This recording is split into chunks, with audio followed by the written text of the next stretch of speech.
Hiya, it's Xavier, and for the first time I'm going to welcome you to my bonsai retreat. I'm not going to pretend that as a budding bonsai enthusiast, we don't all get a bit of a buzz from having a successful air layer.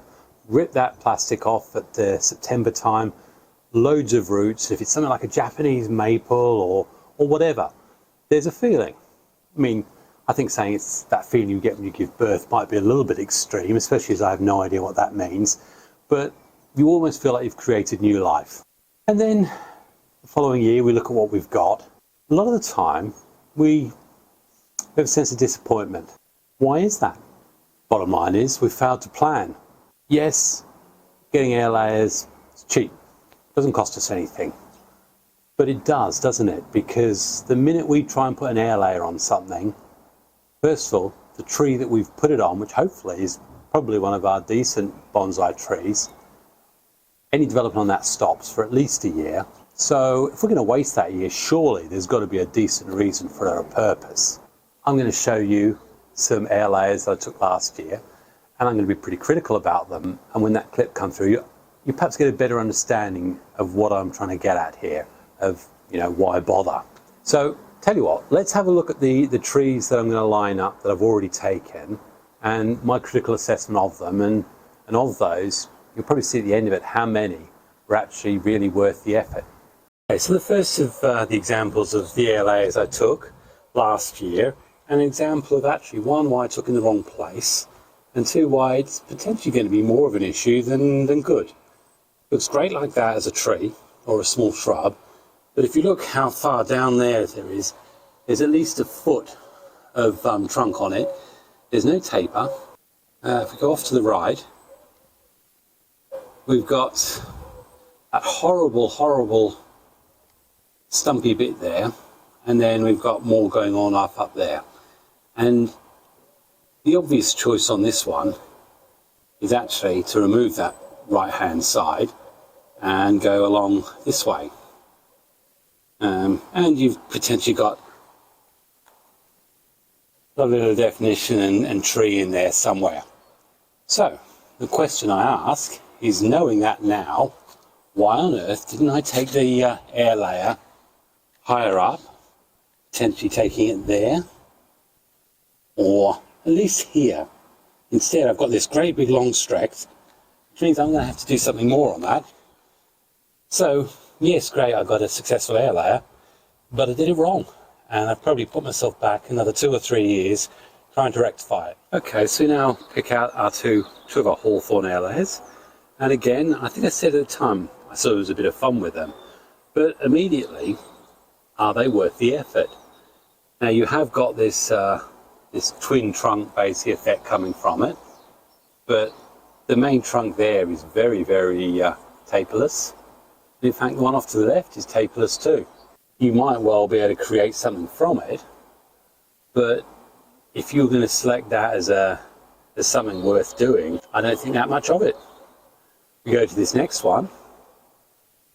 Again, we took the layer at the best place we thought.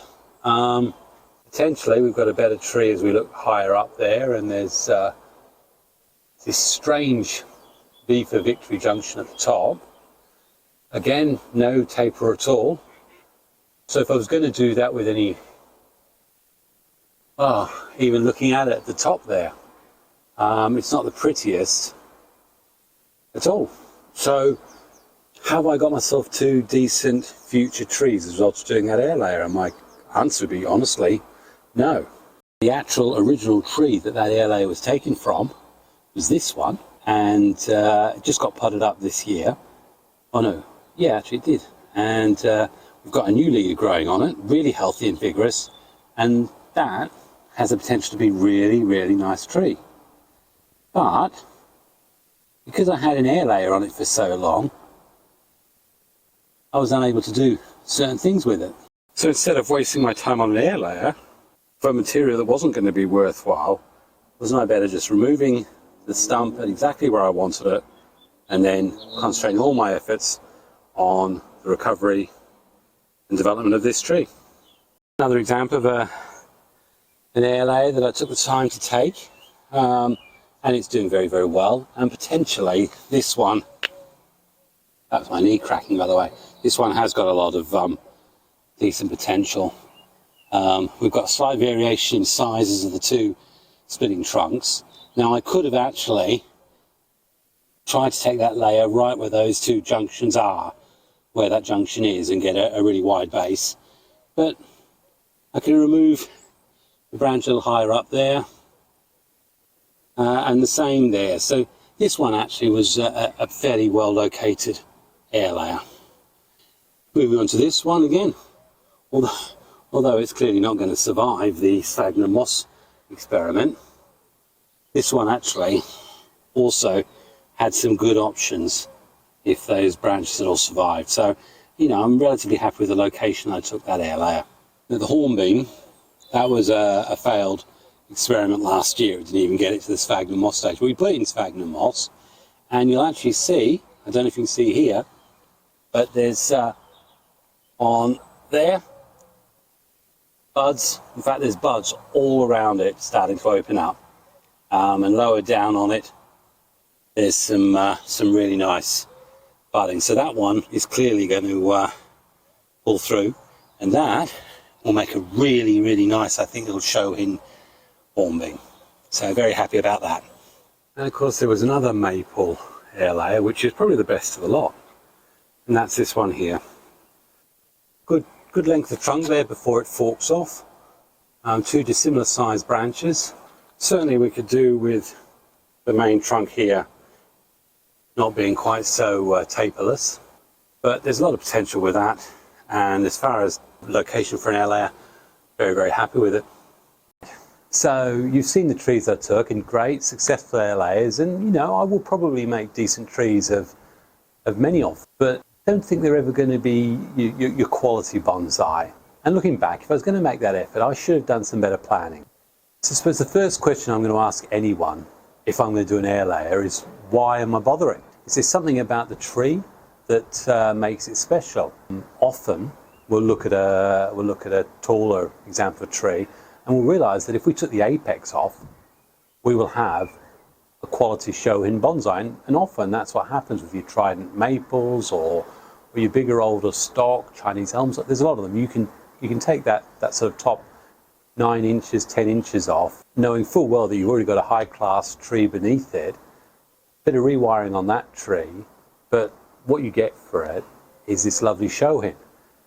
Now, understanding that is important because it means that you need to pick the right spot, the right angle to do your cuts, or where to try and develop those roots from. And in recognizing that, I've already said that you basically put back your primary tree at least a year if you're doing any work or development on it, because you've got this air layer being developed.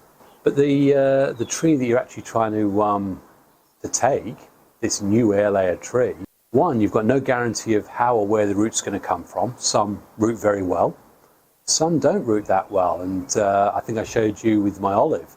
I had one strong root come from one point. I think with a couple of hawthorns there was some good roots, but it's really difficult to guarantee where the roots are coming from. Now if it's going to be a high quality result, then it's worth knowing that you might have to spend another year, 2, 3 years trying to achieve those roots that you want. But if the tree that you've separated isn't really that much high quality, are you seriously going to spend 3 years just to get a root structure for a tree that is never ever going to make high class or top quality? And as a beginner, yeah, practice on it. But now having a retreat that's literally full of trees, I'm having to be a little bit more canny and thoughtful about why I'm air laying. Now we all know some trees are difficult to get cuttings from, or difficult to propagate, or just expensive. And the classic example, something I might air layer, is Chinese juniper and Ito-Ogawa.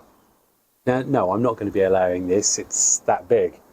But I have got a second one that I'm allowing to grow out, and because I know how expensive they are in the UK, I'm willing to put one on the back burner so that it can grow branches, and then I'll take air layers off the branches. I recognise that they may not be in the best place or anything, but in the same way that I would take cuttings off this, what I am trying to do is to get more quality stock that I can't easily buy myself. So that's a good reason for doing air layers, and perhaps being a little less discerning on where you're taking. You might just start taking branches. So you've really only got two reasons.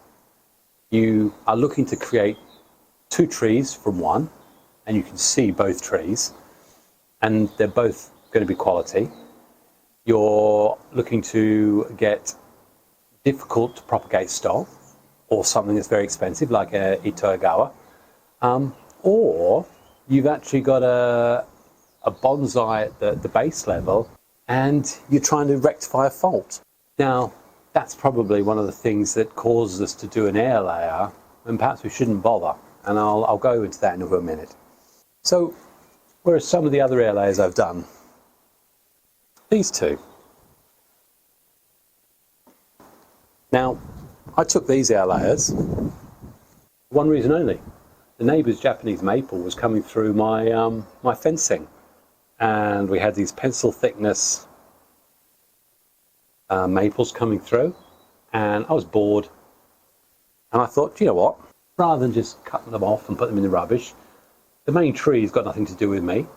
I'm literally going to be taking these, and if they fail, they fail. It's no extra effort lost. So I put layers on them. They are literally a pencil thickness. I was careful to try and pick a point where I can actually try and get a decent looking show in from it. I mean, it's got a while to go yet, but these are already 2 years old, and I'm still developing the roots.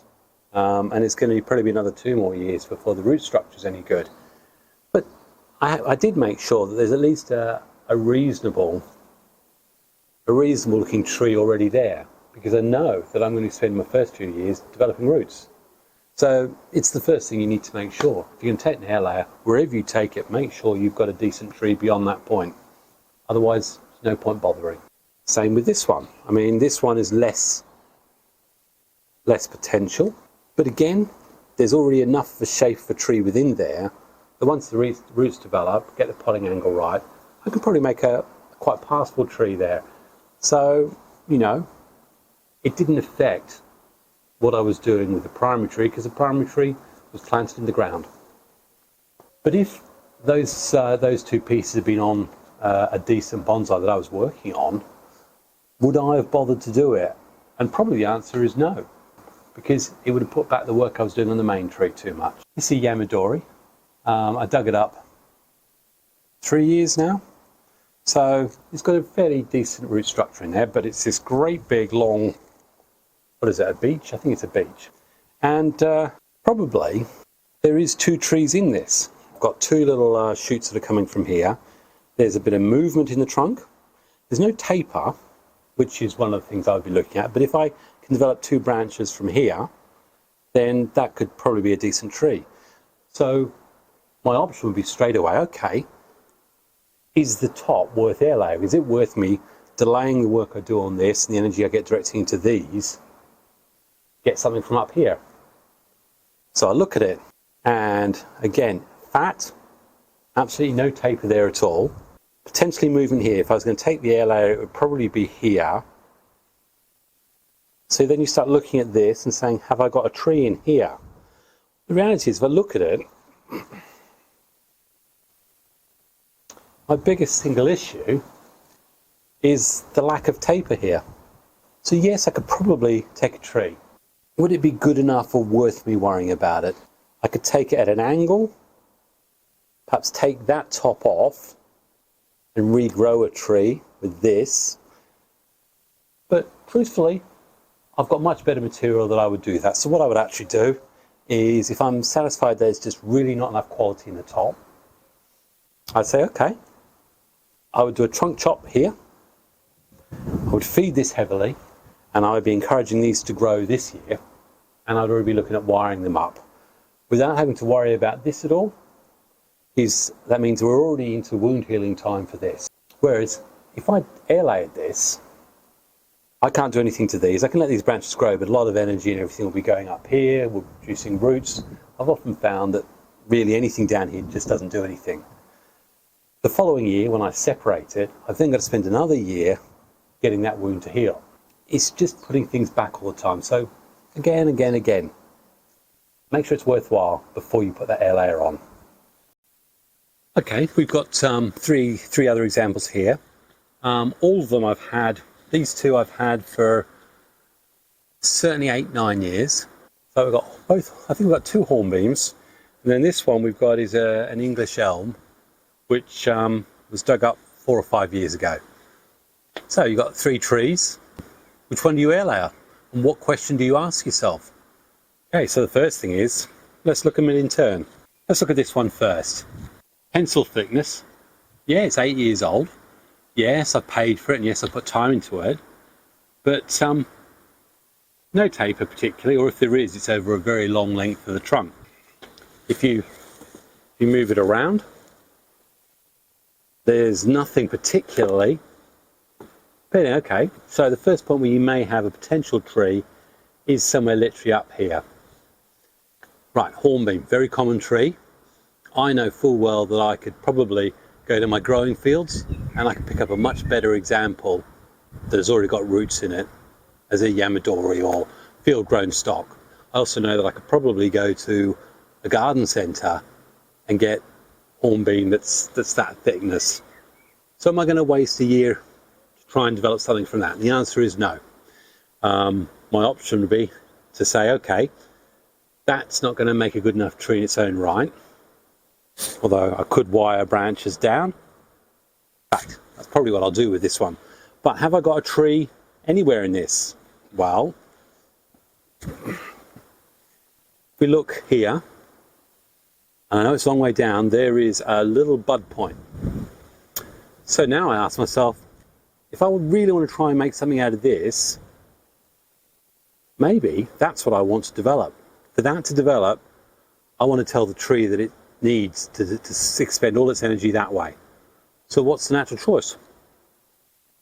Cut the trunk and then grow that. So suddenly something that's pretty ordinary is nothing more than it's a second-rate tree, it's nothing. Yes, well, we think, maybe I could put the air layer there and have this as a tree. But it's never going to be spectacular, and it's going to delay the work on getting that going. So I could wire it down, but again, I look, is there anything gained from it? And these are the questions you've got to keep asking yourself before you start getting that knife out and whacking on an air layer and stopping yourself from doing anything for a year. Because that's what you're going to do. If I put that air layer on there, any ideas or plans I've got for that or anything has to be on pause. So, clear question. Before you waste your time, is it worth the effort? Make sure it is. This one, same sort of hornbeam, but there's a big difference. There's a hint or insinuation of that word of movement here, although no particular taper. We could actually have these branches coming downwards and look at something developing from that.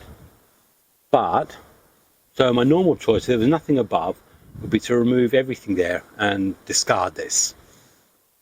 We've got this English elm. It's been growing really, really slowly. Each year it's really struggled to grow. But lovely, lovely textured bark. I know there's a decent trunk under there. There's a decent set of roots under there. But already I think it's going to cry out. I'm sure Tony's saying, chop it off here. Well, that's what I'm saying as well, because there's just too much length. I'm not going to make another literati tree. It hasn't cost me a fortune. It was one I dug up a few years ago. All it's cost me is the soil and the time. I quite like the look of that as the next tree. Now, so I asked myself a question. I can maximise the growing time for this and maximise everything by removing this and concentrating everything into this and get rid of this. Or I can look at this and say, is there a tree higher up? And the first thing is we know, absolutely no taper all the way from here. So there's no point taking any sort of layer here at the moment based on that trunk that I can see, because I want to induce taper. Now, I have got an option. If I removed that there, I've got different sizes here or here. But when you actually look at it, as far as I'm concerned, that's going to be pretty boring. Is it worth me putting back the development I want to do and get working to this for what I consider to be substandard potential bonsai, with the knowledge that if the air layer doesn't take, I've wasted my time, or if there's really poor root growth, I've wasted time as well. I'd rather put all the energy into this and just get rid of that and start healing that stop. So that's the sort of questions. Is it worth it? If I take an air layer, am I going to get a decent tree from it? Or is it much more worthwhile me concentrating on the lower part of the tree? Okay, now you've definitely seen both of these trees. They're both featured in shorts, and I do those shorts for a reason. Often I'm trying to reassure myself that it's worth doing an air layer on a difficult tree. Difficult tree? This lovely Katsura maple. Had it since 2015. There's memories with it, but not enough to make me do nothing to it. I actually love a lot about this tree, but I hate how poor the roots are down here. And if you want to see more of that, there's a video or a short or something somewhere. So it's basically been treading water for the last 6 years, wiring a bit, cutting a bit, but never really sure what to do with it. So there is an answer with this.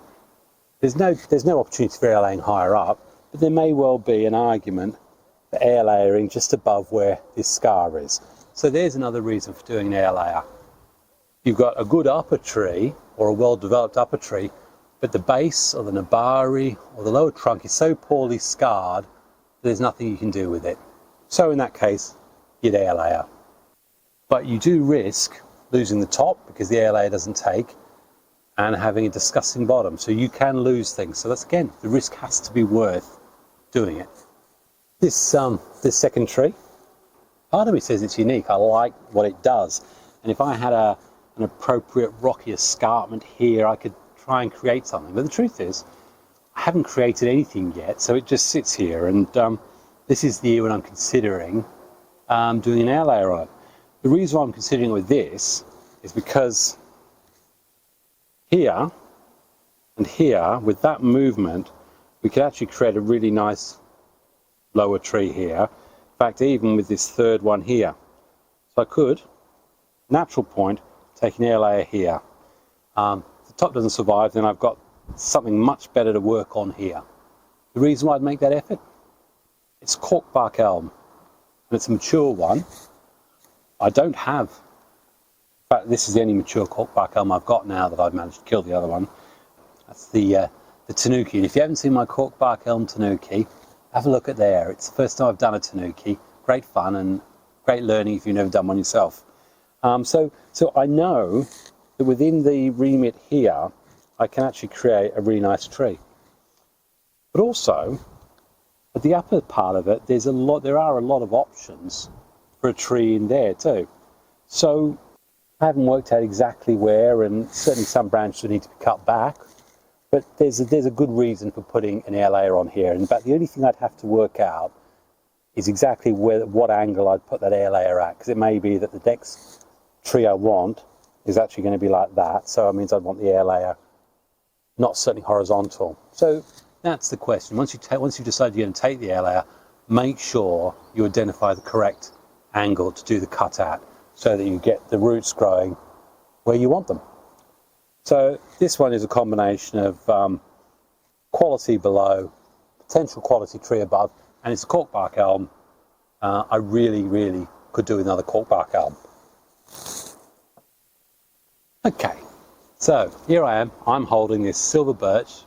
Believe it or not, this is 7 years old, 8 years old. I actually thought a year ago I was going to air layer it because I had this great big long trunk. I thought there's nothing I can do with it.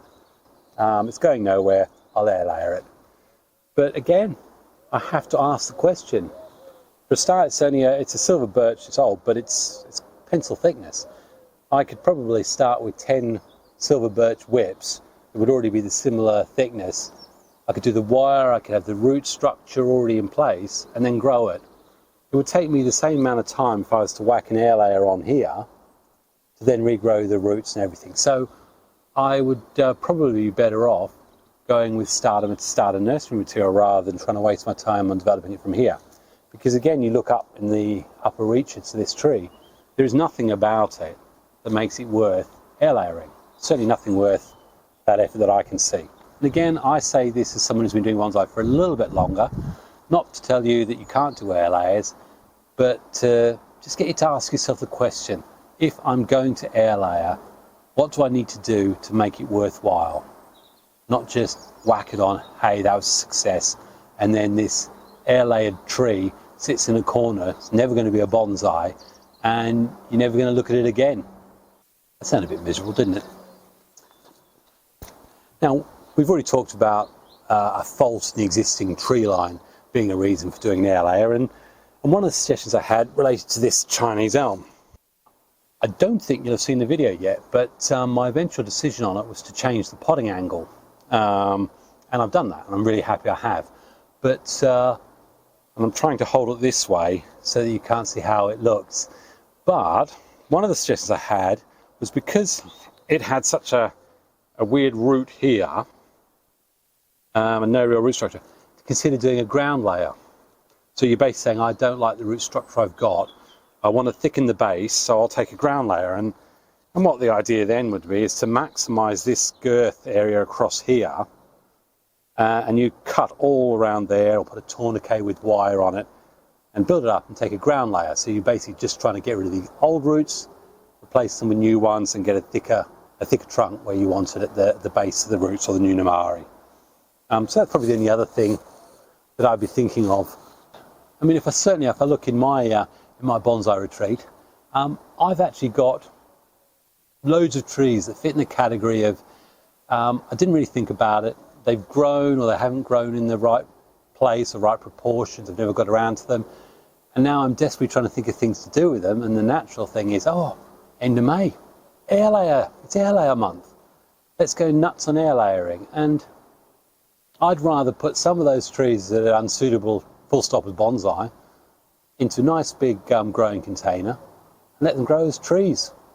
You know, in the end, I've got a nice hornbeam there. I could do with a hornbeam in the garden. In fact, I've done exactly that with the trident maple, which you've seen certainly last year's videos. It's so unsuited as a bonsai because of some issues with the lower trunk, and there's no shape or definition higher up, so there's no point air layering it. But I've actually put it in the ground.